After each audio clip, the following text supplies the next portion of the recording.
I stream City Skylines 2 or 3 nights per week, but it can be a little bit difficult to get started. So I've recorded this short tutorial to help you get going.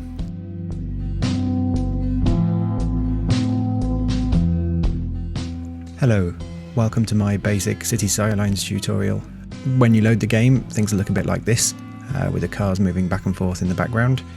The first thing to go through is probably the controls, because they can be a bit difficult to get the hang of to start with. You zoom in and out using the scroll wheel. You can move to the corners of the screen to move around the map, and then you curl round by holding the scroll wheel in and turning. That usually gives you most the idea of how it works. Obviously everything else is left click or right click on the buttons.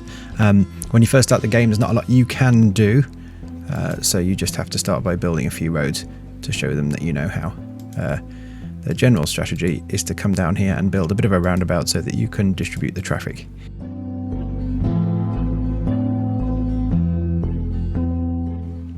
So City Skylines is quite similar to SimCity, in that the aim of the game is to build the industrial, the commercial and the residential zones, and join them together in such a way that your population grows and you make more and more money.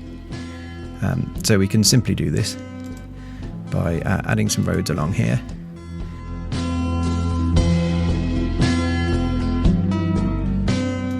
So it's fairly simple. The industrial zones are where you make your raw materials and your goods, your factories. The commercials are where you sell them, and the residential zones are where people live. So very broadly speaking, initially goods get made here, they get sent here and bought by people who live here, who then work there. And that's kind of basically how the game works and comes together. But that's not everything. Obviously you need power, so we usually build a power station. Let's put it somewhere like there. And we also need water, which is probably the most complicated thing at the start, because it has to go by the river here. So you need to suck the water in using one of these guys, and you need to drain out the wastewater using one of those guys. And then you basically need to join the whole thing together. Once that works, you need to make sure that everywhere has access to electricity.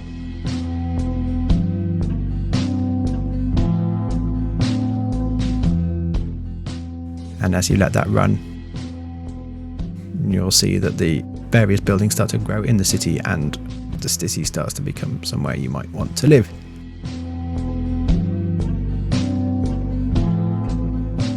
The 3 controls on the bottom here show the demand for the various different types of land use.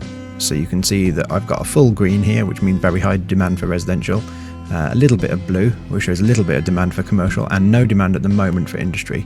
But we'll let the game run.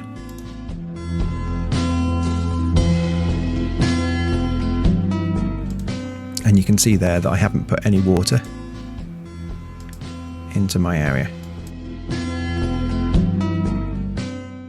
And the reason the water's not flowing is that there's no access, there's no electricity to the water pumps.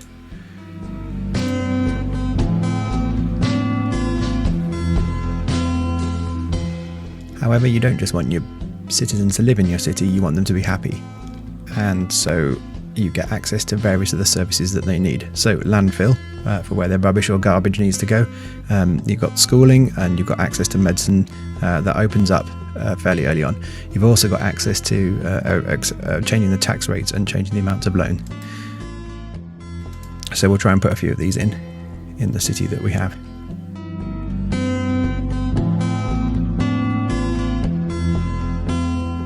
So we can see now there's much greater demand for industry, so we might build an extra road that runs through here, allowing us to put some more industrial areas in. And again, making sure that they have access to water.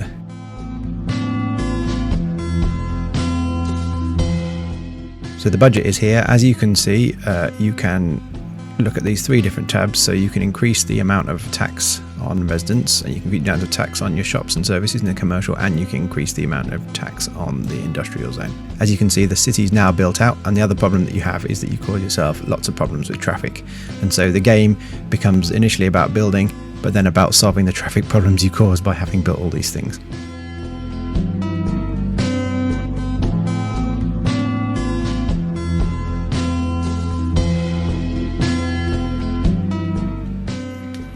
Once your population increases to 850, which takes a few minutes, then you'll discover that you can get some other services, in particular the emergency services. So you need fire and you need police. So we can put in the fire station here, for example, and the green shows roughly the area it covers, although they will go a bit further. And then we can put in a police station, let's say here, to reduce the amount of crime. What you will discover is if you haven't got stuff covered by police and fire, then you will start to get fires and they will start to move out because of crime. And that's about it for the tutorial. There's far more things that you might want to control within the game. These menus down the side here show all kinds of things like the area covered by electricity, the area covered by water, how much garbage is covered, schooling, how happy your citizens are, how healthy they are. In particular, things like pollution, these are really difficult to control because people don't like to live near pollution or near noise.